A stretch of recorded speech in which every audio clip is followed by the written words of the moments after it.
Hello dear subscribers, today I will tell you how you can easily fix your error number 50 on your Mac. So for doing this you just need to do first thing is just disconnect your USB device. So this error you can also have because you're using some external device and you just need to copy some files from it, or you just want to copy some files to this external device.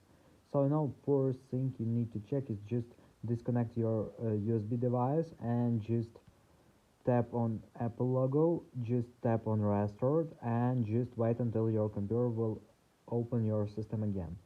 So after, just connect your device again to your USB and just try again to copy some files.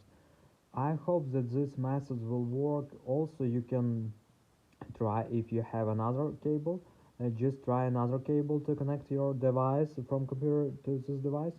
And because you know that your cable can be corrupted and also it can be caused by this, so just try. I hope that it will help. Thanks for watching, have a nice day, subscribe to my channel, click like, and goodbye.